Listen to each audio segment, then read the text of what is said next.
Hi, I'm Mark Rosewater, head designer for Magic the Gathering.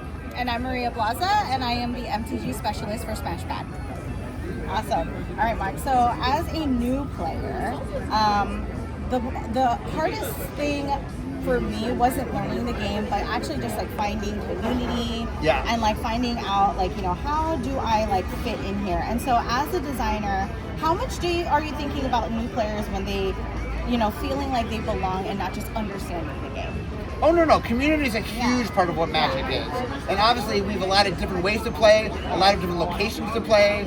You can play at local game stores, there's lots of other options. And that one of the things we want to do is, when you open up a Magic booster, we want you to open up the possibilities that Magic has to offer. And a big part of that is the community. Yes. And that if you go online, there's lots of different places you can interact. And that there's a breadth of Magic players out there with a breadth of experiences, and one of the reasons that we're doing so many different kinds of things, doing Universes Beyond, and even in our normal Magic sets, doing so many different things, is we want you to find the thing that speaks to you. Yeah, and that's really important to us. I love that, and I feel like I have definitely found something that speaks to me. You know, definitely the community has helped a lot. I'm still learning, and so it's been such a great and fun time. And again, someone who is relatively new, there's been a lot of like aha moments for me as I'm learning the game. But was there any mechanic or design that surprised you, you know, that helped new players get into Magic? Well, the thing that I've really found for new players is we want to make sure we make things that you can latch on very easily. Yes. And so one of the things we've learned about is like the power of words. Yes. Like if you can say, oh, I like this word, if I just get a deck with a lot of this word in it, then my deck will work well. I love it. So for example, we have what we call typal themes, which is creature types. Yes. It's, oh, I'm going to make a squirrel deck, or I'm going to make an elf deck. Yes. That's very easy for beginners, and we want to make sure that every set has a mechanic that it's very easy to grok, that just go get a deck of this thing and your deck will work. Yes. And we try to put that in every single set because it's very easy for beginners. I love it. I love it. When you think of words, I have my favorite words. I've got menace and death touch on my hair clips. So if you see that, those are my favorites. You're a black player. I am a black player.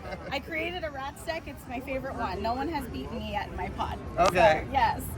Well, more rats to come. So. More rats to come. Yes. So when you think about designing the game for someone like me, someone who's new, you know, I only started playing 2 years ago. What was your first set? What got you in? Ooh, what got me in? Ixalan. Oh, Ixalan. Okay.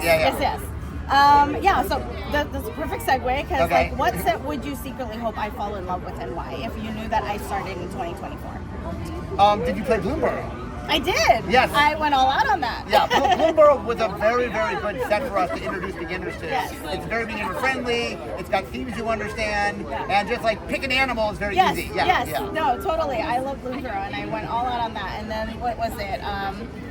And then I bought a fairies deck. Okay. Like, you know, I found a random fairies deck from Walls of Eldraine that apparently was years ago, and that also is one of my favorites. So, now that I've been playing for a couple of years, I keep really realizing that there's many thoughtful decisions that are behind the scenes that I never notice as a new player. What's something players rarely notice that you and your team spend a lot of time thinking about when you're designing? So when we design, there's something we do we call lenticular design. Lenticular is like the card that you look at and there's two different images on the same card. Oh, yeah. So the idea is we want to make cards that beginners see and understand, but there's more depth in it for more advanced players. So one of the ways that you play and you learn, you start to understand strategy that you didn't even realize was there. And that's very much built in. That we want to make sure that for beginners, things aren't too intimidating, but for more advanced players, as you get better and you level up, you notice things you didn't notice before. Yeah, I love that. I love that. Thank you so much for that. If you suddenly forgot how to learn Magic, and you had to learn from scratch today, where would you start? There's a couple of really good ways. One way is to find a community. Commander's a really fun way to learn only because you're playing with lots of other people.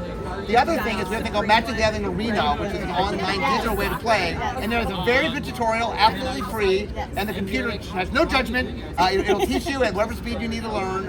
And those are probably the two best ways. We do make a lot of products.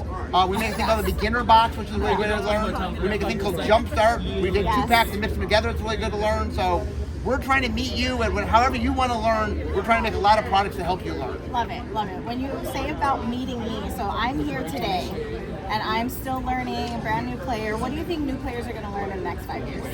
That might be different from me. Well, I mean, there's a couple different things. One of the big things we're doing is what we call Universes Beyond. We're going out and finding favorite properties. And the idea that if we want to teach you Magic, one of the ways to teach you is get something you're passionate about. Like we just released Marvel. We have Hobbit coming out next month. Yes. We have Star Trek coming out later this month, later this year. Yes. And like if you're a fan of one of those fandoms, you know, Magic is a really fun game, but it can be a little hard, a little intimidating when you first learn. Yes. And so if you can learn with something that you're passionate about, that helps you get over that. You know, it helps you teach you how to learn. Yes. And then once you're introduced to Magic, there's the world to discover. Yes. We do a lot of our own worlds as well as the universes beyond. Yes. And that once you're in the world of Magic, there's just, like I said, there's over 35,000 cards. Yes. There's lots to discover. So much to discover. I love it. Well, the next 5 years are going to be super exciting. All right, my final question is, what is one question you wish new players asked you more often? What are they? Mostly, like you're asking me is, how do I find more community? Yes. The one thing that's so lovely about Magic is it has such a great community, and if you go online and start looking around, you can find, like, Magic is one of those things that people don't realize how many people play Magic. Yes. That, you know, if you're not a Magic player, you don't realize how big it is, and then once you get into the game, Magic players are everywhere. They're everywhere. And if you start looking, then you can find them, and you can find people that, you know, speak your language, and it's Yes. really fun to, like, Magic is a very welcoming community, and that's, if you're a new player, you might not realize how big Magic is. Yes. But it is a giant game with lots and lots of players, and if you just search out, you'll find all the players that are out there, or will want to welcome you in. Yes, I love that. Awesome. Well, thank you so much, Oh, Mark. you're very So welcome. Awesome to see you. Thank you so much. No problem. Cool.